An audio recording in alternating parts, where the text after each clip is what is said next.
This is stuff from the Lost World. These are all creatures and dinosaurs that were created and were inspiration for things that were going to happen inside the computer.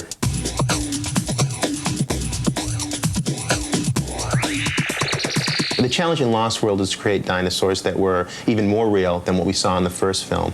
And the audience has a certain expectation, and you want to exceed what they can anticipate. Alias Wavefront gives us the ability to work and build up models quickly, to recreate surfaces, to create dinosaurs within the computer that live and breathe, and allowed us to make creatures in a shorter amount of time than would have been possible before. The software allows us to create complex surfaces, and there's 100 different ways you can create a surface inside of the software. You can bi-rail surfaces together. You can create boundaries. You can create swept surfaces. You can rebuild surface to whatever resolution you want to. There's infinite control over all the points and how one point flows into another, and all of those things put together allow you to have a very powerful package of tools to create organic forms, which is very difficult to create in the computer. I think that the work that we've done on Lost World is really state-of-the-art and cutting edge. I think you're looking at the best dinosaur imagery you can create today, and we use Alias Wavefront as a major part of that process.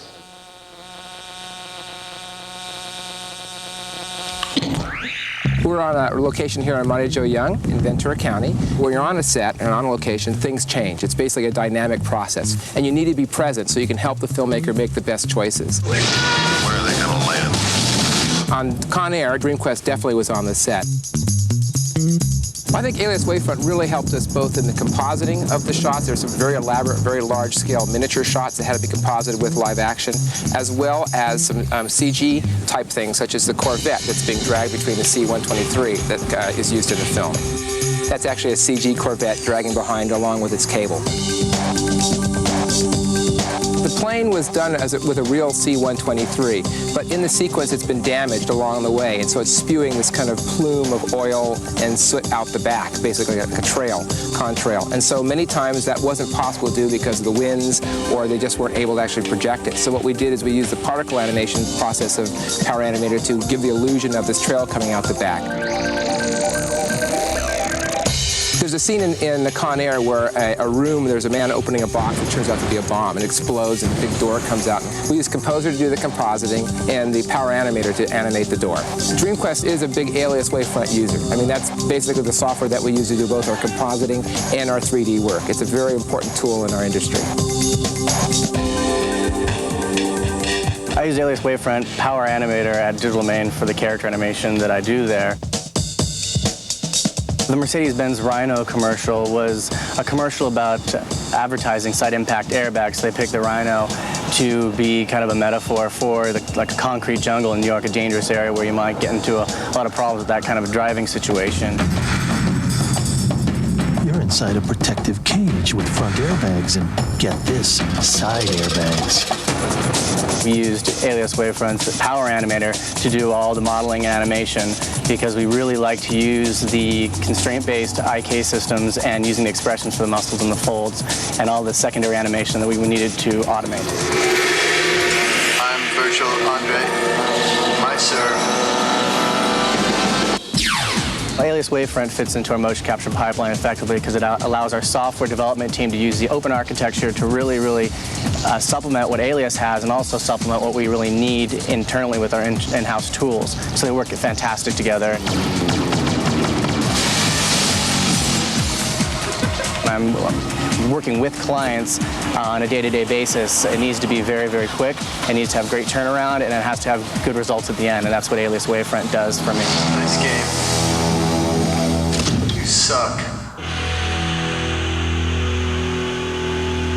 In Fifth Element, the director had a very stylized, very different art direction for this movie.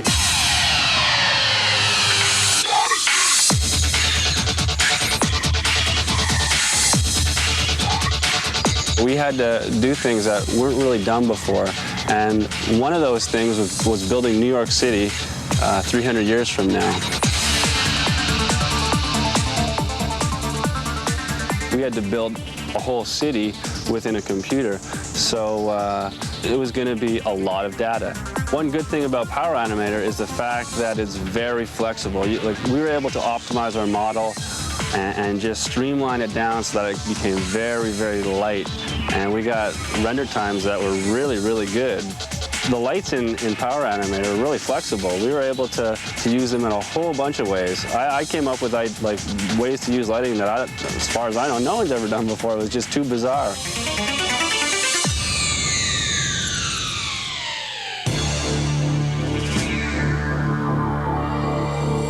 The Relic is a movie about a monster that goes through a museum and tears people apart. The director basically wanted the creature to move like a lion and big cat kind of thing.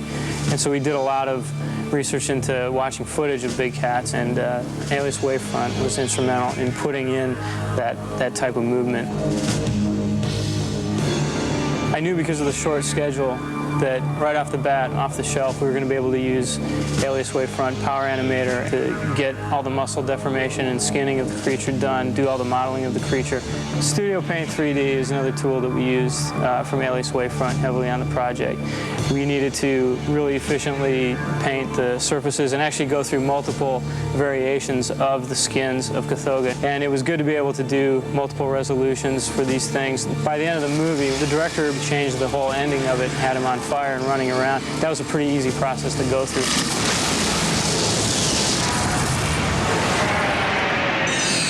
Ring of Fire is a digital effects and design company using all the latest and greatest technology.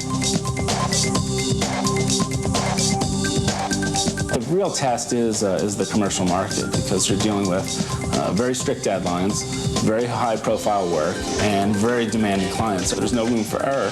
One such commercial, for example, is the Kia Snow Dome spot we did. And it was a great project because it incorporated miniatures, live action, and computer-generated images, and we had to integrate the three in a very seamless fashion.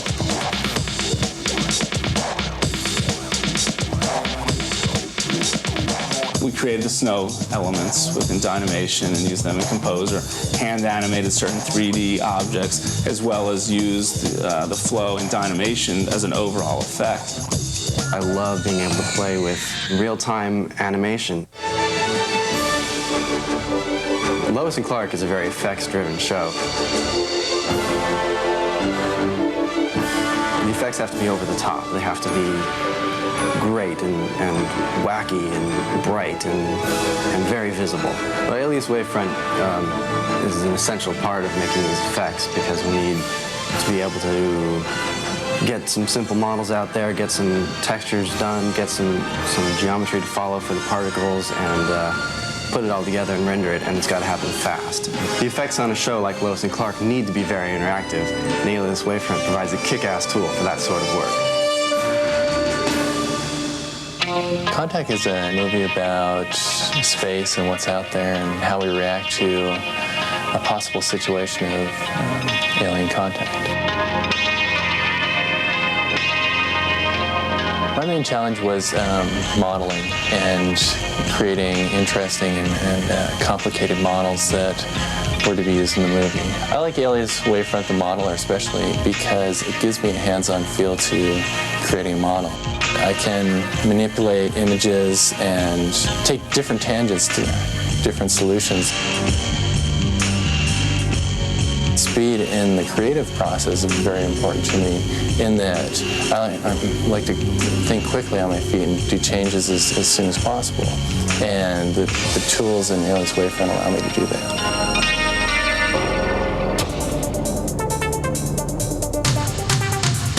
Novacom is an international company dealing with network and station packages around the world.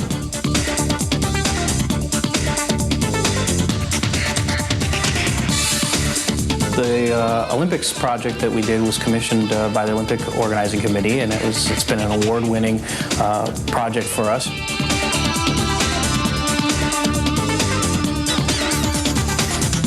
One of the nice things about Alias Wavefront is the Dynamation package.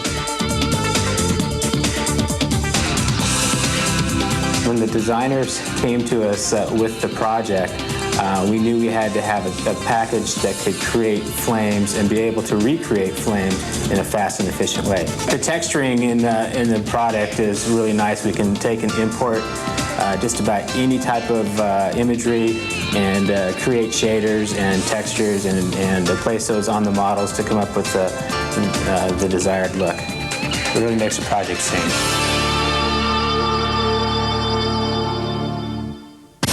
I've been using Alias Wavefront software for about 10 years now, so I'm comfortable with it. Anaconda is about a big snake running through the jungle, and chasing people down, eating them.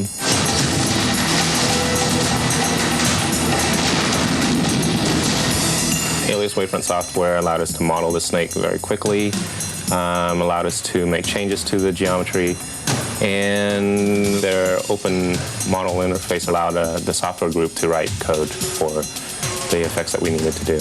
One of the effects was to have the snake swallow a humanoid figure. The body had to reflect the body shape of the person being swallowed. The trick to making things stand out digitally is the amount of detail you put into the model. So like a lot of people will rely on texture maps, whereas we actually build in a lot of the little details so that you can actually catch high quality light, highlights on surfaces. And Alias Wavefront allows us to do that.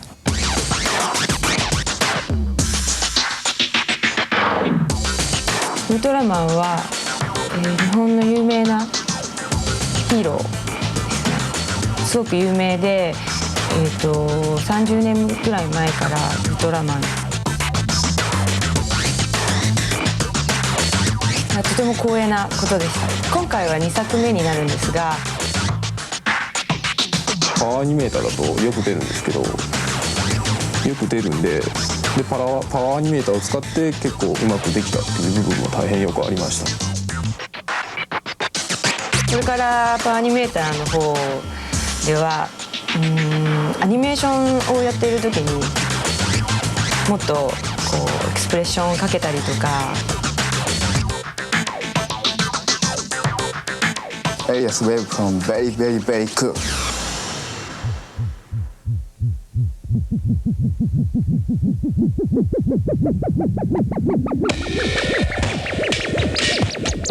Spawn is a motion picture based on a comic book, and he has a lot of superpowers that he controls. He has a cape, he has chains that come off of him, he can transform his armor into various weapons.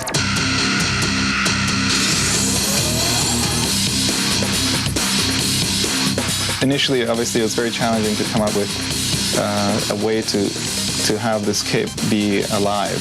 In this case, the best package for getting the cape simulation and all the other things that we needed to do for Spawn for the physical simulations was Dynamation Alias Wavefront. I think the two big challenges were the cape and saliva and goo and slime, and those were central to using Dynamation. We ended up developing a system that let us have saliva hanging off him, and it would react to his motion, and we used Dynamation for that. And I think that takes creatures to a next level of realism. He's always being slammed around somehow, but he's being slammed into the wall, and the wall breaks open, and you have dust particles and debris. Dynamation has by far the most advanced and most open package that I've been aware of, and that's the reason we use it, because it works.